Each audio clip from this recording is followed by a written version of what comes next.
Jaya plus செய்திகளுக்காக உமா சிவகுமார். நான் உள்ளரங்கத்தில் தனியாக இருப்பதால் முகக்கவசம் அணியவில்லை. நீங்கள் வெளியே செல்லும் போது கட்டாய முகக்கவசம் அணிய வேண்டும். விரிவான செய்திகளை பார்ப்பதற்கு முன்பாக தலைப்புச் செய்திகளை பார்க்கலாம்.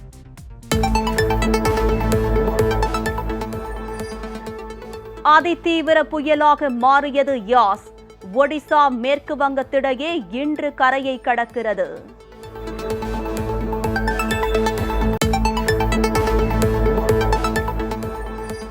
யாஸ் புயல் காரணமாக ஒடிசா மேற்கு வங்க மாநிலங்களுக்கு ரெட் அலர்ட்.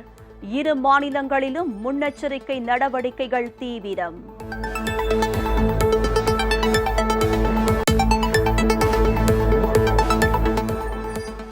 யாஸ் புயல் காரணமாக வடமேற்கு வங்கக்கடல் ஒடிசா கடலோரத்தில் 185 கிலோமீட்டர் வேகத்தில் சூறாவளி வீசக்கூடும். மீனவர்கள் கடலுக்கு செல்ல வேண்டாம் என அறிவுறுத்தல்.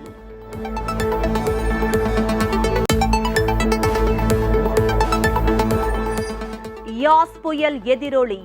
கன்னியாகுமரி, ராமநாதபுரம், தூத்துக்குடியில் கடல் சீற்றம். சூறை காற்றுடன் பெய்த மழையால் குடியிருப்பு பகுதிகளுக்குள் தண்ணீர் புகுந்து மக்கள் அவதி.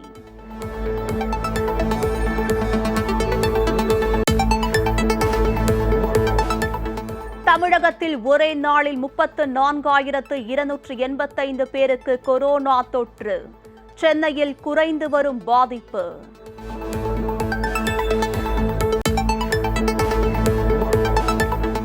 தமிழகத்தில் அதிகரிக்கும் கொரோனா பலி எண்ணிக்கை. ஒரே நாளில் 468 பேர் பலியானதாக சுகாதாரத்துறை தகவல்.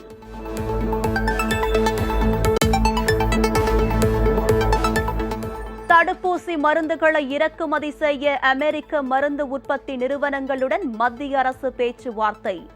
தடங்கலாக அமைந்துள்ள நிறுவனத்தின் நிபந்தனை.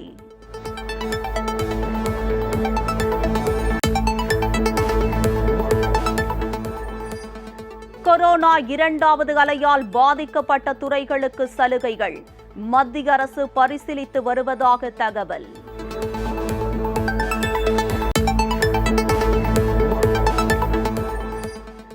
மேகதாது பகுதியில் காவிரியின் குறுக்கே கர்நாடக அரசு தொடங்கியுள்ள புதிய அணைக்கான கட்டுமான பணிகளை திமுக அரசு உடனடியாக தடுத்து நிறுத்திட வேண்டும். டிடிவி தினகரன் வலியுறுத்தல்.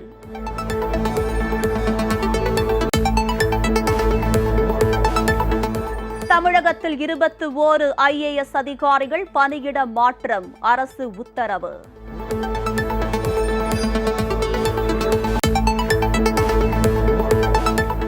புதுச்சேரியில் புதிய MLAக்கள் இன்று பதவியேற்பு.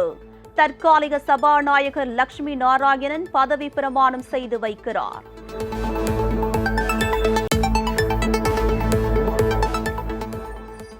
சென்னை நகரில் முகக்கவசம் அணியாதவர்களுக்கு காய்கறி விநியோகம் இல்லை.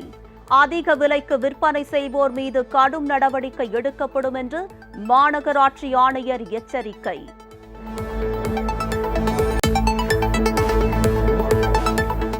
தமிழகத்தில் கொரோனா கட்டுப்படுத்தப்பட்ட பகுதியில் போலீசார் மற்றும் தன்னார்வலர்கள் உதவியுடன் காய்கறி விநியோகம். தமிழக அரசு தகவல்.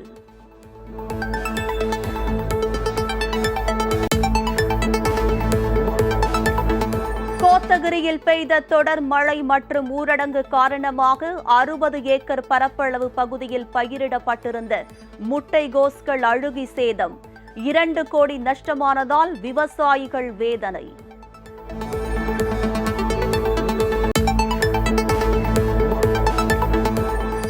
அத்தியாவசிய பொருட்கள் கிடைக்காமல் தர்மபுரியில் இலங்கை அகதிகள் முகாமில் உள்ளவர்கள் அவதி. பால், காய்கறி உள்ளிட்ட அத்தியாவசிய பொருட்களை வழங்க அரசு நடவடிக்கை எடுக்க வேண்டும் என கோரிக்கை.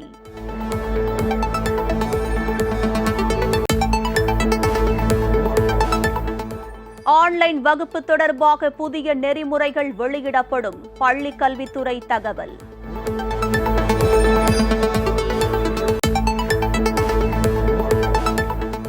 மல்யுத்த வீரர் சுஷில்குமார் ரயில்வே பணியில் இருந்து நீக்கம்.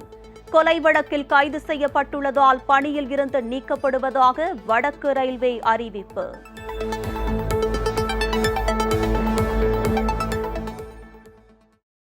விரிவான செய்திகள்.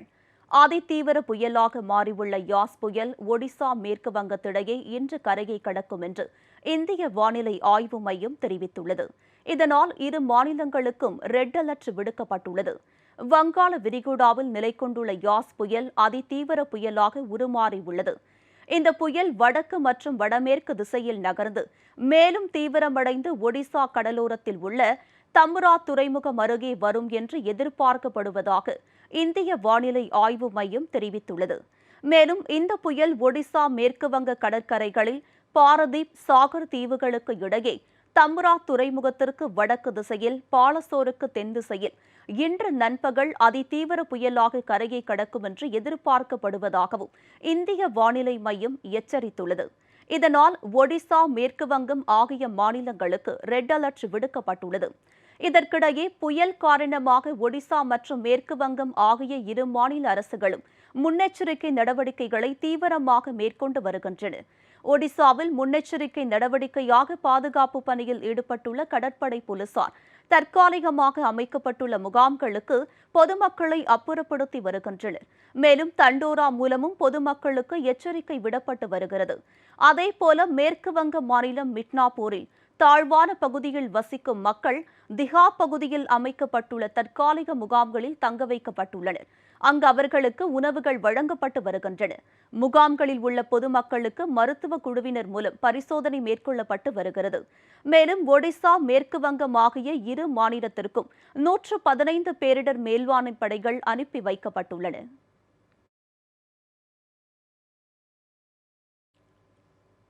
வங்கக்கடலில் உருவாகியுள்ள யாஸ் புயல் காரணமாக தமிழக கடலோர பகுதிகளில் கடல் சீற்றத்துடன் காணப்படுகிறது. இதனால் முன்னெச்சரிக்கை நடவடிக்கையாக கடலோரம் வசிக்கும் மக்கள் பாதுகாப்பான இடங்களுக்கு அப்புறப்படுத்தப்பட்டனர். யாஸ் புயல் காரணமாக தமிழக கடலோர பகுதிகளில் கடல் சீற்றத்துடன் காணப்படுவதுடன் பலத்த காற்றுடன் மழை பெய்து வருகிறது. இதனால் ராமநாதபுரம் மாவட்டம் பாம்பன், தங்கச்சிமடம், ராமேஸ்வரம் ஆகிய இடங்களில் கடலோர கிராமங்களில் உள்ள மக்கள் பாதுகாப்பான இடங்களுக்கு அப்புறப்படுத்தப்பட்டனர். சூறைக்காற்று வீசுவதால் கடலில் நிறுத்தி வைக்கப்பட்டுள்ள படகுகள் ஒன்றோடு ஒன்று இடித்து சேதமடைந்துள்ளன. மேலும் படகுகளை மீட்கும் பணிகளிலும் மீனவர்கள் ஈடுபட்டு வருகின்றனர். சூறைக்காற்றால் முறிந்து விழுந்த மின் கம்பங்களையும் மின்வாரிய அதிகாரிகள் சரி செய்து வருகின்றனர். இதனிடையே சூறைக்காற்றால் ராமேஸ்வரம் வட்டாட்சியர் அலுவலகத்தில் இருந்த மரம் வேரோடு சாய்ந்ததில் அங்கு நிறுத்தி வைக்கப்பட்டிருந்த கார் சேதமடைந்தது. இதையடுத்து தகவல் அறிந்து வந்த தீயணைப்பு படையினர் மீட்பு பணிகளை மேற்கொண்டுள்ளனர். சூறைக்காற்றால் பாம்பன் பாலத்தை ரயில் கடந்து செல்ல முடியாது என்பதால் ராமேஸ்வரத்தில் இருந்து சென்னை செல்லும் சிறப்பு ரயில் சேவை ரத்து செய்யப்பட்டது.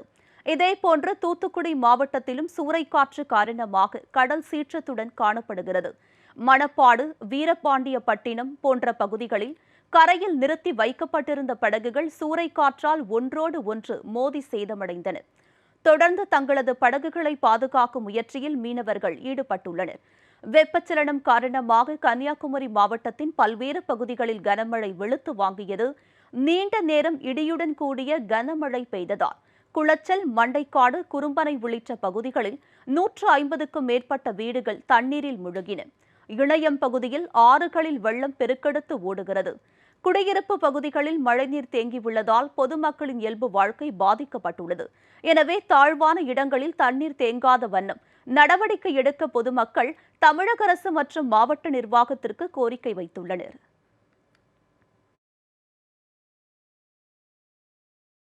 தமிழகத்தில் இதுவரை இல்லாத அளவாக ஒரே நாளில் 468 பேர் கொரோனா தொற்றுக்கு பலியாகியுள்ளனர். இதில் 134 பேர் எந்தவித இணை நோயும் இல்லாதவர்களாவர். தமிழக சுகாதாரத்துறை வெளியிட்டுள்ள அறிக்கையின்படி ஒரே நாளில் மாநிலம் முழுவதும் 34,285 பேர் கொரோனா தொற்றுக்கு ஆளாகியுள்ளனர். சென்னையில் ஒரே நாளில் 4,041 பேர் வைரஸால் பாதிக்கப்பட்டுள்ளனர். சென்னைக்கு அடுத்தபடியாக கோவையில் 3,632 பேருக்கும், செங்கல்பட்டில் 1,870 பேருக்கும், திருப்பூரில் 1,854 பேருக்கும் கொரோனா தொற்று உறுதியாகியுள்ளது. மாநிலம் முழுவதும் 3,06,652 பேர் கொரோனா தொற்றுக்கு சிகிச்சை பெற்று வருகின்றனர். கொரோனா பாதிப்பு காரணமாக ஒரே நாளில் 468 பேர் உயிரிழந்துள்ளனர். இதில் 134 பேர் எந்தவித இணை நோயும் இல்லாதவர்களாவர். சென்னையில் மட்டும் ஒரே நாளில் 88 பேர் உயிரிழந்துள்ளனர். தமிழகம் முழுவதும் இதுவரை கொரோனா தொற்றால் உயிரிழந்தோர் எண்ணிக்கை 20,340 உயர்ந்திருக்கிறது. மிதமான கொரோனா தொற்று ஏற்பட்டு குணமடைந்தோருக்கு கொரோனா தொற்றுக்கு எதிரான எதிர்ப்பு சக்தி வாழ்நாள் முழுவதும் இருக்கும் என்று மருத்துவ நிபுணர்கள் தெரிவித்துள்ளனர். லண்டனில் இருந்து வெளியாகும் நேச்சுரல் என்ற அமைப்பு இந்த தகவலை வெளியிட்டிருக்கிறது. அமெரிக்காவின் வாஷிங்டன் மருத்துவ பல்கலைக்கழகத்தைச் சேர்ந்த ஆராய்ச்சியாளர்கள் மேற்கொண்ட ஆய்வின் முடிவுகள் வெளியிடப்பட்டுள்ளன. இந்த ஆராய்ச்சியாளர்கள் மிதமான கொரோனா தொற்று ஏற்பட்டு குணமடைந்தோரின் இரத்த மாதிரிகளையும் கொரோனா தொற்று ஏற்படாதோரின் இரத்த மாதிரிகளையும் குறிப்பிட்ட கால இடைவெளியில் சேகரித்து ஆராய்ச்சி மேற்கொண்டுள்ளனர். இதில் கொரோனா தொற்றில் இருந்து மீண்டவர்களுக்கு ஏற்பட்ட நோய் எதிர்ப்பு சக்தி செல்கள் சிறிது சிறிதாக குறைந்து வந்து கடைசியில் அவர்களின் எலும்பு மஞ்சைகளில் சேகரமாகுவதாக குறிப்பிடப்பட்டுள்ளது. மேலும் அவர்களின் வாழ்நாள் முழுவதும் இந்த செல்கள் கொரோனா தொற்றுக்கு எதிரான நோய் எதிர்ப்பு சக்தியை வழங்கும் என்றும் ஆய்வின் முடிவில் தெரிவிக்கப்பட்டுள்ளது. கொரோனா தொற்று ஏற்படாதோரின் எலும்பு மஞ்சைகளில் எந்தவித செல்கள் இல்லை எனவும் தெரிவிக்கப்பட்டுள்ளது. தொற்றில் இருந்து மீண்ட சில மாதங்களில் நோய் எதிர்ப்பு சக்தி குறைந்துவிடும் என கூறப்படுவது தவறான விளக்கம் எனவும் 11 மாதங்களுக்கு பிறகும் கொரோனா தொற்றில் இருந்து மீண்டவர்களின் உடல் நோய் எதிர்ப்பு சக்தி நீடித்திருப்பதாகவும் இவை வாழ்நாள் முழுவதும் நீடித்திருக்கும் என்பதற்கான வலுவான சான்றுகள் இருப்பதாகவும் ஆராய்ச்சியாளர்கள் தெரிவித்துள்ளனர்.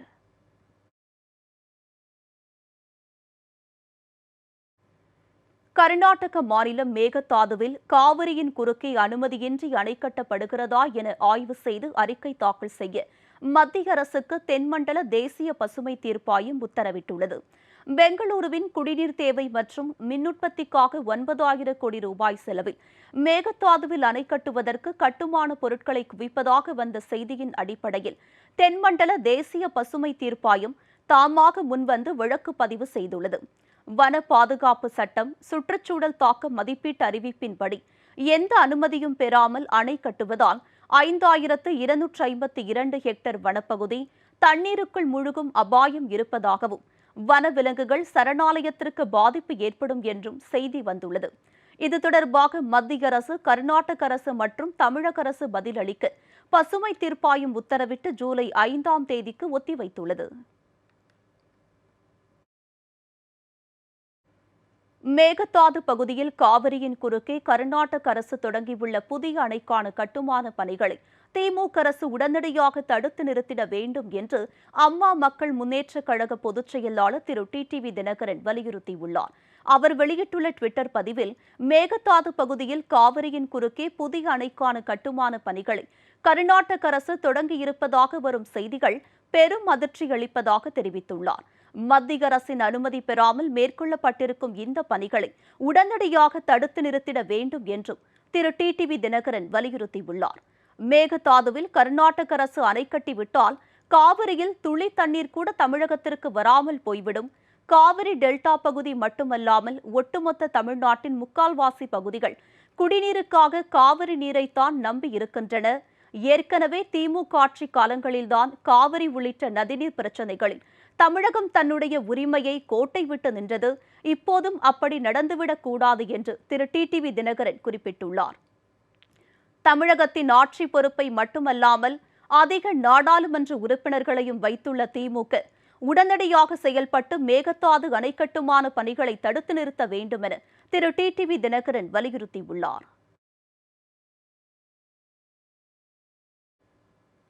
கொரோனா 2வது அலையால் பாதிக்கப்பட்ட துறைகளுக்கு சலுகைகள் வழங்குவது குறித்து மத்திய அரசு பரிசீலித்து வருவதாக தகவல்கள் வெளியாகியுள்ளன. கொரோனா முதல் அலையால் பாதிக்கப்பட்ட சுற்றுலா, விமான போக்குவரத்து உள்ளிட்ட துறைகள் மீண்டும் வந்த சூழலில் தற்போது 2வது அலையால் மீண்டும் கடும் பாதிப்புக்குள்ளாகியுள்ளன. அதிகளவு வேலைவாய்ப்பினை வழங்கி வந்த குறு, சிறு, நடுத்தர நிறுவனங்கள் துறையும் பெரும் பாதிப்புகளை சந்தித்துள்ளன. எனவே இந்த துறைகளுக்கு சலுகைகள் வழங்குவது குறித்து மத்திய அரசு பரிசீலனை செய்து வருவதாக தகவல்கள் வெளியாகியுள்ளன. குறிப்பாக இந்த துறைகளுக்கு உதவும் வகையில் தற்போது அவசர கடன் உத்தரவாத திட்டத்தை மாற்றி அமைக்க திட்டம் வகுக்கப்பட்டுள்ளதாகவும் கூறப்படுகிறது. இது தொடர்பாக ஓரிரு நாட்களில் அறிவிப்பு வெளியாகும் என்று மத்திய அரசு வட்டாரங்கள் தகவல் தெரிவிக்கின்றன.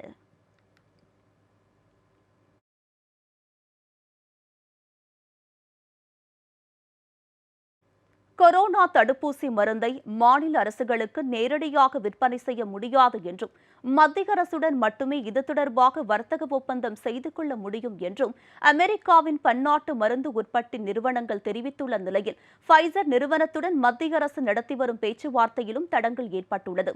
தடுப்பூசி இறக்குமதி குறித்து அமெரிக்காவின் ஃபைசர், மெடர்னா ஆகிய பன்னாட்டு மருந்து உற்பத்தி நிறுவனங்களுடன் தொடர்ந்து பேச்சுவார்த்தை நடைபெற்று வருவதாக மத்திய சுகாதார மற்றும் குடும்ப நலத்துறை இணை செயலாளர் திரு லாவ் அகர்வால் தெரிவித்துள்ளார். இந்த பேச்சுவார்த்தை முடிவுகளை பொறுத்தே தடுப்பூசி மருந்துகளை இறக்குமதி செய்து மாநிலங்களுக்கு ஒதுக்கீடு செய்வதை மத்திய அரசால் தீர்மானிக்க முடியும் என்றும் அவர் குறிப்பிட்டுள்ளார். இதனிடையே இந்திய அரசுடனான பேச்சுவார்த்தையில் தடங்கல் ஏற்பட்டுள்ளதாக ஃபைசர் நிறுவனம் தெரிவித்துள்ளது. தங்கள் நிறுவனத்தின் தடுப்பூசி மருந்தை பயன்படுத்துவோருக்கு ஏதேனும் பாதிப்பு ஏற்பட்டால் அது தொடர்பான சட்ட நடவடிக்கையில் இருந்து தங்களுக்கு முழுமையான பாதுகாப்பு அளிக்கப்பட வேண்டும் என ஃபைசர் நிறுவனத்தினர் வலியுறுத்தி வருவதாக தகவல் வெளியாகியுள்ளது. அதாவது இந்த நிறுவனத்தின் தடுப்பூசி மருந்தால் ஏற்படக்கூடிய எந்தவொரு பாதிப்பு காரணமாகவும் தங்களுக்கு எதிராக சட்ட நடவடிக்கை எதனையும் இந்தியா எடுக்கக்கூடாது என்றும் ஃபைசர் நிறுவனத்தின் நிபந்தனைதான் இறக்குமதி தொடர்பான பேச்சுவார்த்தையில் முட்டுக்கட்டையாக அமைந்திருக்கிறது. எனினும் பேச்சுவார்த்தை நீடித்து வருவதாக ஃபைசர் நிறுவனம் தெரிவித்துள்ளது. புதுச்சேரியில் நியமனம் செய்யப்பட்டவர்கள் உள்பட புதிய எம்எல்ஏக்கள் இன்று பதவியேற்கின்றனர். புதுச்சேரி முதலமைச்சராக என்ஆர் காங்கிரஸ் தலைவர் ரங்கசாமி கடந்த 7ஆம் தேதி பதவியேற்றுக் கொண்டார். எனினும் அவருடன் அமைச்சர்கள் யாரும் பதவியேற்கவில்லை. இதனிடையே புதுச்சேரி சட்டப்பேரவையின் தற்காலிக சபாநாயகராக லட்சுமி நாராயண் எம்எல்ஏ நியமிக்கப்பட்டார். இந்நிலையில் லட்சுமி நாராயண் இன்று தற்காலிக சபாநாயகராக பதவியேற்றுக் கொள்கிறார்.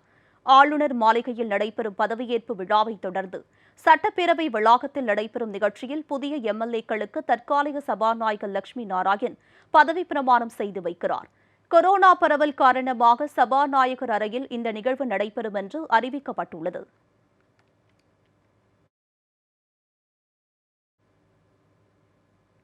தருமபுரி மாவட்டம் காரிமங்கலம் அருகே இலங்கை அகதிகள் முகாமில் வசிக்கும் சுமார் 500 குடும்பங்களைச் சேர்ந்தவர்கள் அத்தியாவசிய பொருட்கள் கிடைக்காமல் அவதியடைந்து வருகின்றனர். காரிமங்கலத்தை அடுத்த தும்பலஹள்ளியில் உள்ள இலங்கை தமிழர் முகாமில் 500க்கும் மேற்பட்ட குடும்பங்கள் வசித்து வருகின்றனர். இவர்கள் வெளி மாவட்டங்களுக்கு சென்று பெயிண்ட் அடிப்பது, கட்டிட வேலை உள்ளிட்ட பணிகளை செய்து வந்தனர். இந்நிலையில் முகாமில் உள்ள 6 பேருக்கு கொரோனா தொற்று உறுதி செய்யப்பட்டதை அடுத்து தொற்று பரவாமல் தடுக்க காரிமங்கலம் ஊராட்சி நிர்வாகம் மற்றும் சுகாதாரத்துறையினர் கிருமிநாசினி தெளித்து முகாமை சுற்றிலும் தடுப்புகள் அமைத்து சீல் வைத்துள்ளனர். இதனால் அங்கு வசிப்பவர்களுக்கு பால், மருந்து, காய்கறிகள் உள்ளிட்ட அத்தியாவசிய பொருட்கள் கிடைக்காமல் அவதியடைந்து வருகின்றனர். வேலைக்கு செல்லாததால் வருவாயின்றி தவித்து வருகின்றனர். அரசு தங்களுக்கு தேவையான அத்தியாவசிய பொருட்களை வழங்கிட வேண்டும் என்றும் அவர்கள் கோரிக்கை வைத்துள்ளனர். காரிமங்கலம் ஒன்றியம் தும்பலஹள்ளி அகதிகள் முகாமில் சுமார் 800 நபர்கள் வாழ்கிறார்கள். 400 குடும்பத்தை சார்ந்த தமிழ் சொந்தங்கள் வாழ்கிறார்கள். கிட்டத்தட்ட ஒரு 20 நாட்களாக கொரோனா பாதிப்பினால் இங்கே முழுவதுமாக பாதிக்கப்பட்டுள்ளனர் மக்கள். 2 பேர் உயிரிழந்துள்ளனர். 20 பேர் சிகிச்சையில் இருக்கிறார்கள். அத்தியாவசிய பொருட்கள் இல்லாமல் அந்த மக்கள் அன்றாடம் மிகவும் கஷ்டப்படுகிற நிலைமை இருக்கிறது. எங்களுடைய கோரிக்கை தும்பலஹள்ளி ஊராட்சி மன்ற உறுப்பினர் என்ற அடிப்படையில் அந்த மக்களுக்கு அத்தியாவசிய அடிப்படை உரிமைகள் அத்தனையும், பொருட்கள் அத்தனையும் தமிழக அரசு, மாவட்ட நிர்வாகம் வழங்குமாய் மிகவும் பணிவன்புடன் கேட்கிறோம். நீலகிரியில் பெய்த தொடர் மழை மற்றும் ஊரடங்கு காரணமாக கோத்தகிரியில் 60 ஏக்கர் பரப்பளவில் பகுதியில் பயிரிடப்பட்டிருந்த 2 கோடி ரூபாய் மதிப்பிலான முட்டைகோஸ்கள் அழுகி நாசமானது.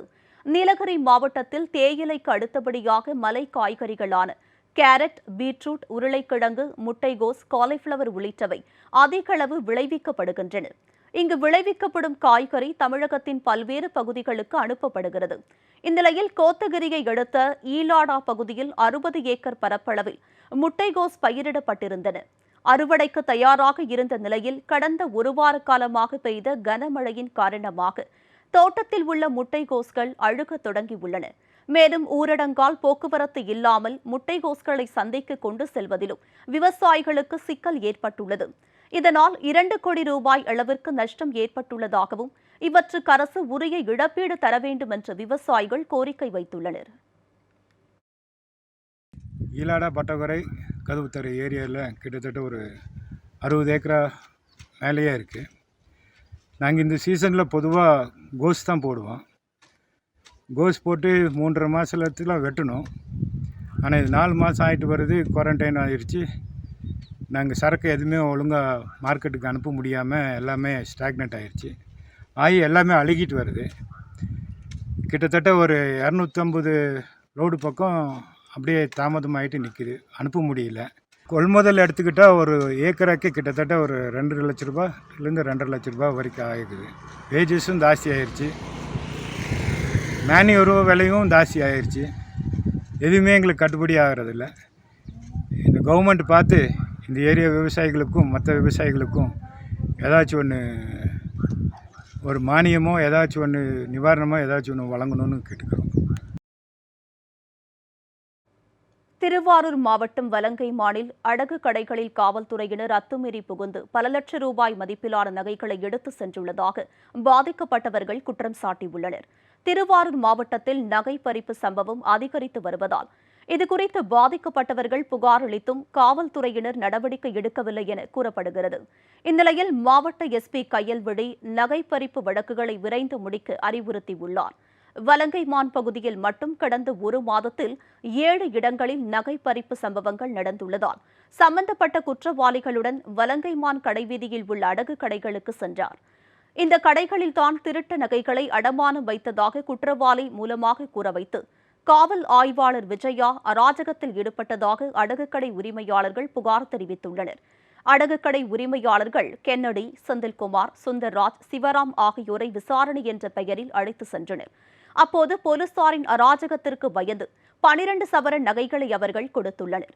அடகுக்கடை உரிமையாளர் கென்னடி நகைகளை தர மறுத்ததால் ஆத்திரமடைந்த காவல் ஆய்வாளர் விஜயா அவரது கடைக்குள் புகுந்து நகைகளை எடுத்துச் சென்றுள்ளார். இதனால் மனவேதனை அடைந்த கென்னடி தற்கொலைக்கு முயன்றார்.